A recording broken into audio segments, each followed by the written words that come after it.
కావచ్చు, 30,000 కావచ్చు, ఎంతైనా కావచ్చు. Say for example me salary వచ్చేసి లేదా మీ సంపాదన వచ్చేసి ఒక 30,000 అనుకోండి. అయితే ఈ 30,000ని మనం ఏ రకంగా వాడుకోవాలి అంటే దీనికి మనకు ఒక థంబ్నెయిల్ ఉంటుంది. థంబ్నెయిల్ ఏంటిదంటే ఈ మన ఆదాయాన్ని 50:30:20 రేషియోలో మనం ఏం చేయాలంటే ప్లానింగ్ చేసుకోవాలి. ఈ 50% ఏంటిది? 50% వచ్చేసి మన యొక్క నీడ్స్,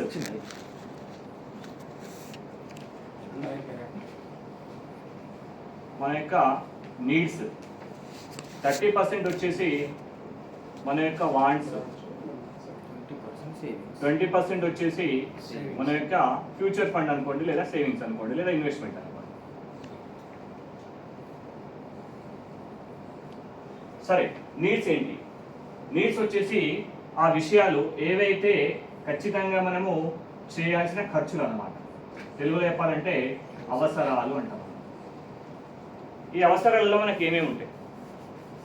రోటీ, కపడా, మకా, తిండి, గుడ్డ, గృహం. ఈ 3 విషయాలు కంపల్సరీ అన్నమాట. ఈ 3 విషయాల్ని మన యొక్క ఆదాయంలో 50% డివైడ్ చేయాలి. అంటే 15,000 ఏవైతే ఉంటాయో మన అవసరాలన్నీ కూడా దీంట్లో అయిపోవాలి. ఆఫ్ కోర్స్ మనకు కావు కదా, ఖర్చు పెరిగిపోతున్నాయి కదా అని అనుకోవచ్చు. అటువంటి సిచ్యువేషన్లో మనం ఏం చేస్తామంటే ఈ వాంట్స్ ఏదైతే ఉంటుందో ఆ వాంట్స్ కాదు, కోరికలు. ఈ కోరికలు మనం ఏం చేస్తామంటే ఇది 50% కదా సార్, దీంట్లో 20% 30% వచ్చేసి మనం కోరికలకు కేటాయించాలి. కోరికలు అంటే ఏంటిదంటే సే ఫర్ ఎగ్జాంపుల్ నేను ఒక ఇండియాలో ఒక ప్లేస్కి టూర్కి వెళ్దాం అనుకుంటున్నాను. ఆ టూర్కి వెళ్ళాల్సిన ఖర్చులు, లేదా నాకు ఒక మొబైల్ ఫోన్ కావాలి, ల్యాప్టాప్ కావాలి, లేదా బర్త్డేని గ్రాండ్గా సెలబ్రేట్ చేసుకోవాలి. ఇవన్నీ ఏంటి అంటే మన యొక్క కోరికలు. ఈ కోరికలకు మనం ఎంత కేటాయిస్తున్నాం? మన ఆదాయంలో 30%, అంటే 9,000 రూపాయలు.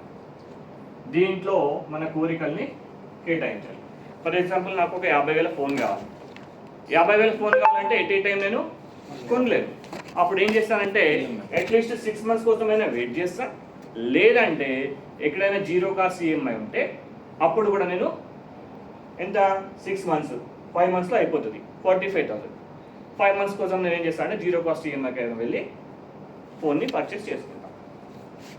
ఇది వచ్చేసి మన కోరికలు అన్నమాట. వీటికి మనం ఎంత కేటాయించాలంటే 30% కేటాయించాలి. అన్నిటికంటే ఇంపార్టెంట్ ఏంటంటే మన యొక్క ఫ్యూచర్ ఫండ్. దీన్ని మనం ఇన్వెస్ట్మెంట్ అనుకోవచ్చు, లేదా సేవింగ్స్ అనుకోవచ్చు, ఇది ఏమైనా అనుకోవచ్చు. ఇదేంటిదంటే మనకు ఫ్యూయల్ సార్. ఎట్లాగైతే బండి పెట్రోల్ లేకపోతే నడవదో, మన భవిష్యత్తు కూడా ఇది లేకుంటే ఛాన్స్ లేదు. డెఫినెట్లీ మీరు ఏమైనా సంపాదించండి, మీరు సంపాదించిన సంపాదనలో 20% ఖచ్చితంగా మీరు పెట్టుబడులు పెట్టండి.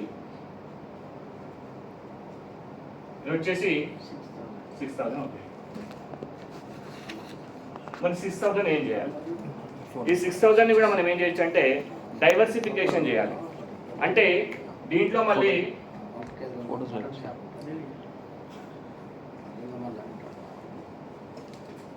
డైవర్సిఫికేషన్ చేయాలి. ఎట్లా డైవర్సిఫై చేయాలంటే దీంట్లో మీ ఇష్టం వచ్చిన రేషియోలు తీసుకోవచ్చు. మెయిన్గా మనం తీసుకోవాల్సింది ఏంటి అంటే ఇన్సూరెన్స్.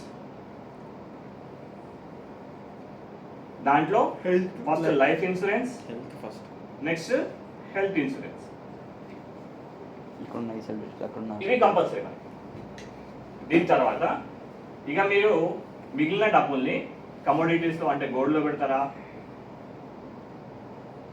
లేదంటే మ్యూచువల్ ఫండ్స్లో పెడతారా, ఎక్కడైనా పెట్టుకోండి, మీ ఇష్టం.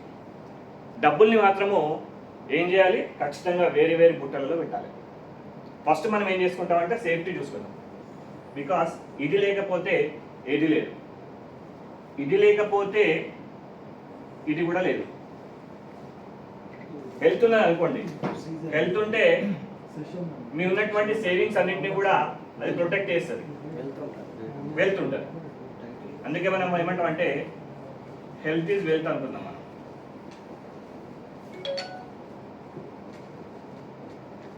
Health is wealth. ఈ రకంగా మనం ఏం చేయాలంటే మన యొక్క ఫైనాన్షియల్ ప్లానింగ్ చేసుకోవాలి. అంతేకాదు దీనికోసము ఈ 50-30 రేషియో 30:20 అనేది ఒక థంబ్నెయిల్. మీ ఆదాయాన్ని బట్టి మీరు ఒకవేళ ఏం అలవాటు లేకపోతే దీంట్లోంచి తీసి ఇటు కాదు ఇటేయాలి.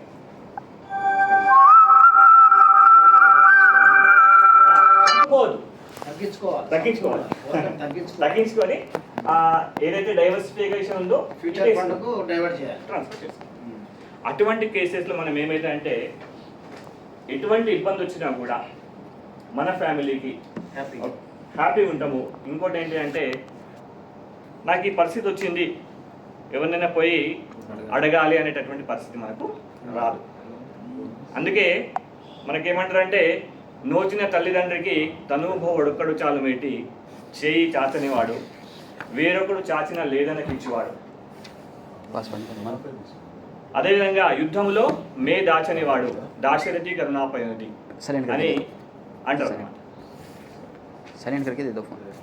కాబట్టి మనం ఏం చేస్తామంటే నోచిన తల్లిదండ్రికి తనుభవుడొక్కడే చాలు మేటి, చేయి చాచనివాడు వేరొకడు చాచిన లేదనకిచ్చువాడును, రణంబులోన మే దాచనివాడు దాశరథి కరుణాపయోనిధి అని చెప్పేసి దాశరథి శతకం రాసినటువంటి కంచర్ల గోపన్న గారు అప్పుడెప్పుడు మనకు చెప్పారు. అదన్నమాట. రైట్. ఇంకా ఈ రకంగా మనం చూస్తే ఏమంటారంటే ఆయన నోచినటువంటి తల్లిదండ్రికి, ఎవరైతే తల్లిదండ్రులు కొడుకు కావాలనుకుంటారో లేదా బిడ్డ కావాలనుకుంటారో వాళ్ళకి ఇటువంటి కొడుకు ఒక్కడు చాలు. ఎటువంటి కొడుకయ్యా అంటే చేయి చాచనివాడు వేరొకరి దగ్గరికి పోయి చేయి చాచనివాడు వేరొకడు చాచిన లేదనకిచ్చువాడు. ఎవరైనా మన ఫ్రెండ్ మన దగ్గరికి వచ్చి అది కొంచెం ఇవ్వరాబోయి అంటే ఇచ్చేటటువంటి పొజిషన్లో మనం ఉండాలి. అదేవిధంగా యుద్ధంలోన మేము దాచినవాడు. మనకైతే ఇప్పుడు యుద్ధాలు ఏం రావు, ఎందుకంటే రాజరికంలో అప్పుడు ఎప్పుడో ఉంటుండే యుద్ధాలు. అఫ్కోర్స్ మనం బాటలో కూడా వెళ్ళాము. కాబట్టి మనం ఏం చేయాలంటే యుద్ధం అంటే ఏంటిది, మన రెగ్యులర్గా మనకు వచ్చేటటువంటి కష్ట నష్టాలని ఏం చేసుకోవాలంటే మనము తప్పించుకోకుండా ప్లాన్డ్గా ఉండాలి. అదే మనకు వచ్చేటటువంటి యుద్ధం. యుద్ధంలోనే మే దాచనివాడు దాశరథి కరుణాపయోనిధి అని చెప్పేసి కంచర్ల గోపన్న గారు మనకు అప్పుడే చెప్పారు. ఈ విధంగా మనం ఫైనాన్షియల్ ప్లానింగ్ చేసుకున్నట్టయితే ఎటువంటి ఒడిదుడుకులు వచ్చినప్పటికీ కూడా వాటిని ఎదుర్కోవడానికి మనం సిద్ధంగా ఉంటాం.